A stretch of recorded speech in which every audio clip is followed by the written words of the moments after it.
لا تنسوا الإعجاب بالفيديو والاشتراك في القناة وتفعيل زر الجرس لتتوصلوا بكل جديد إن شاء الله.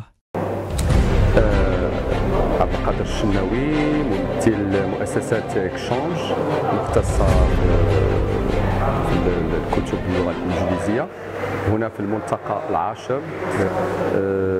حاولنا نشرحوا شنو هي المبادئ والفلسفة ديال مؤسسة اكشينجز في تعليم وتلقين اللغة الإنجليزية اللي بالأساس تعتمد على الطريقة التواصلية الحديثة انطلاقا من تشخيص الحاجيات الأولى لتعلم اللغة الإنجليزية.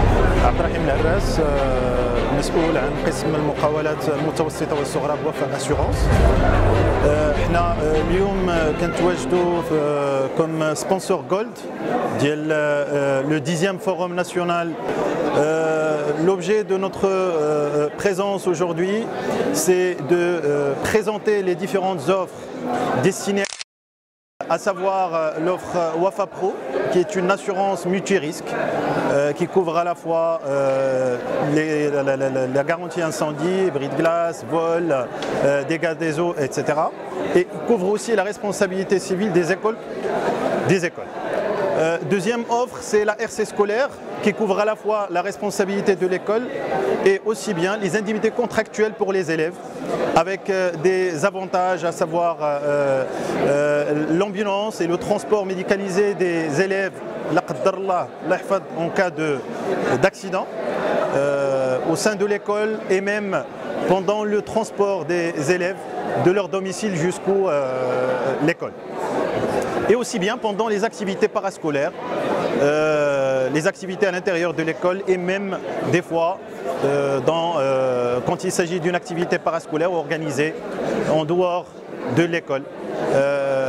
L'ensemble des sinistres, ils sont couverts dans le cadre de la couverture RC scolaire. Et aussi bien, on n'oublie pas aussi la couverture accident de travail, qui est une assurance obligatoire qui couvre la responsabilité civile de l'employeur vis-à-vis de ses employés. Et pour le cas d'aujourd'hui, c'est les professeurs, c'est le corps professoral et l'ensemble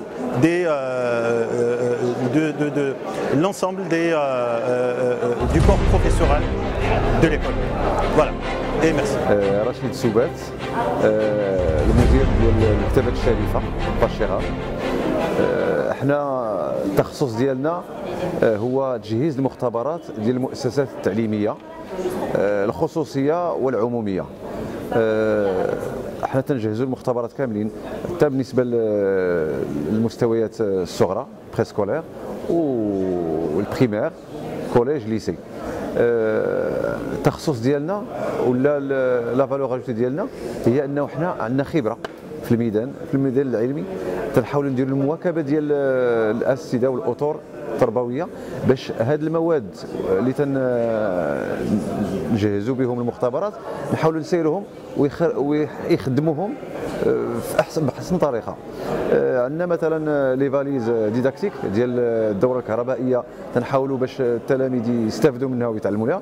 عندنا لي طابلو انتراكتيف هو السبورات التفاعليه اللي تنحاولوا باش ما يبقاوش الاساتذه يخدموهم كلوحات بسيطه، ولكن يخدموا بلي زيكسبيريونس وتكون تفاعل بين التلاميذ والاستاذ في اي حاجه. وبما انه التلاميذ في هذا العصر ولاو تيستعملوا لوغ تليفون تاكتيل، تجيهم هذه السبورات التفاعليه نسبيا بسيطه وفي المتناول. اذا تنحاولوا نديروا دي فورماسيون للاساتذه.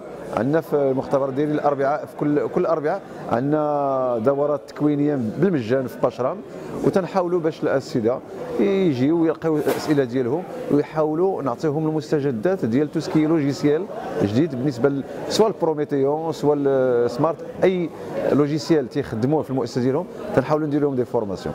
وبالنسبه للمواد ديال المختبرات ديال العلوم الطبيعيه والفيزيك، حنا تنحاولوا نجيبوا اخر ما كاين في السوق، لانه عندنا دي بارتناريا مع اما ايطاليا اما بيولاب اما باسكو في امريكا. عندنا تنحاولوا نجيبوا اخر ما كاين في المواد التعليميه، ولكن نواكبوها بدي سيسيون دو فورماسيون للاساتذه. ونتمناو نكونوا عند حسن الظن ديال الاساتذه والاطر الاكاديميات باش نكونوا حتى حنا نساهموا في تطوير هذا المستوى التعليمي ديال المؤسسات. وشكرا. Donc nous on travaille sur la solution de mobilité. Donc on est fabricant des smartboards, des devices, donc des ordinateurs et des tablettes. Et on a toute une solution complète avec un logiciel qui gère la classe, donc c'est la classe informatique. Et on est là aujourd'hui pour communiquer sur cette solution, plutôt sensibiliser un peu les chefs d'entreprise, les patrons des écoles privées, parce que le privé aujourd'hui est important pour mettre en place surtout les nouvelles technologies, et en espérant que le ministère de l'Éducation introduit ces nouvelles technologies dans l'éducation. On sait qu'aujourd'hui, lorsqu'on perd des enseignants, on a du mal à les remplacer. Donc la nouvelle technologie, elle est là pour remplacer ce manque d'enseignants qui partent à la retraite. Et merci.